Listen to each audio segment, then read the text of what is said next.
Sending the same automated message to everyone. Here's how to personalize your Zapier automations in under 3 minutes using paths. In today's video, I'm going to show you how to use Zapier paths to create conditional workflows that adapt based on your data. By the end, you'll have automations that treat different contexts differently, all without writing code. Let's get started. So the first step is you're going to open an existing Zap or create a new one with your trigger already set up.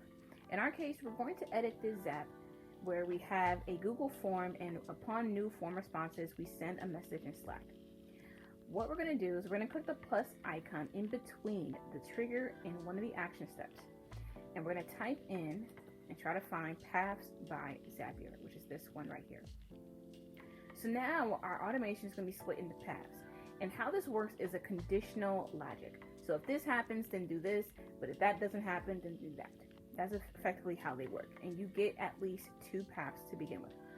You want to define your first path by setting up a condition. You can do multiple things, right? And it does depend on the data that flows in from your trigger here. So for example, in our trigger, we get their name and their email. Let's say we're going to do a custom rule to say if the email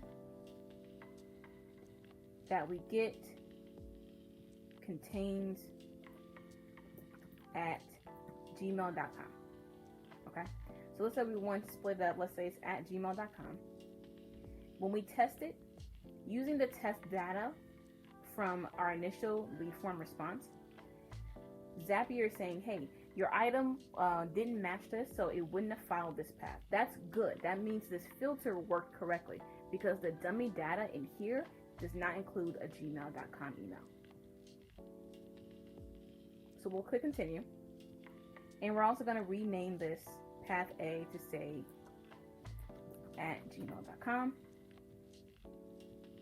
And now we're going to go to path B, and we're going to say if the email contains, or let's say it does not contain, at gmail.com. So basically all the non-Gmail emails. We'll click continue.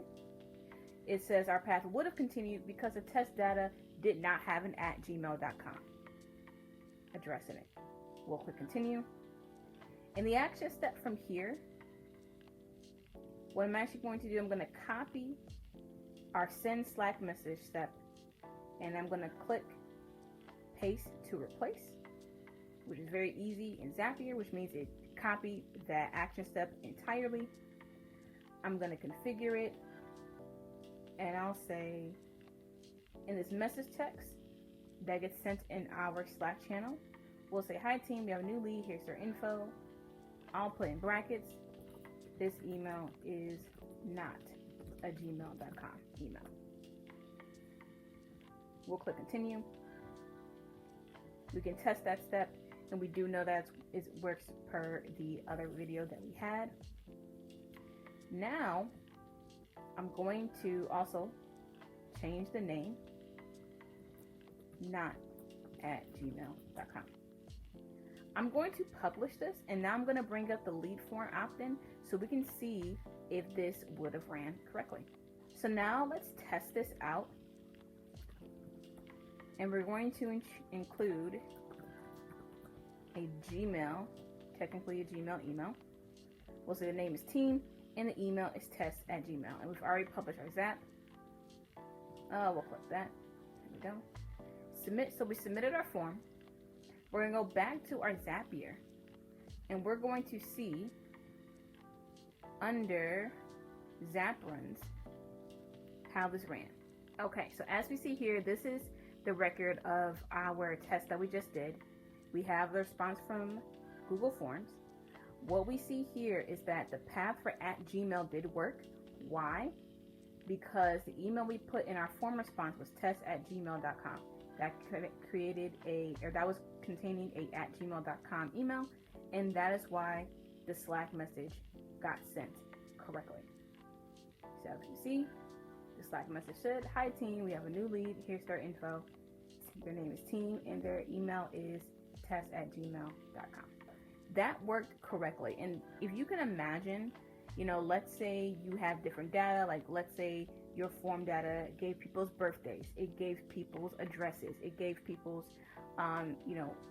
city and state, and you want to split up who gets this lead based on the location of that lead.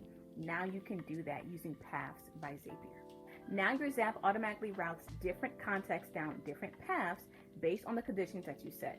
Leads will get automatic follow-ups. Any tasks, maybe if you add in a project management tool, things like that will automatically happen without you having to touch a single line of code. Now, do you want this exact template plus 100 plus more automation workflows like it? Then join the inFlow community for career professionals who want to learn AI and automation for their side hustle. The link is in the bio and in the description. Build systems that work while you do. Be inFlow. See you soon.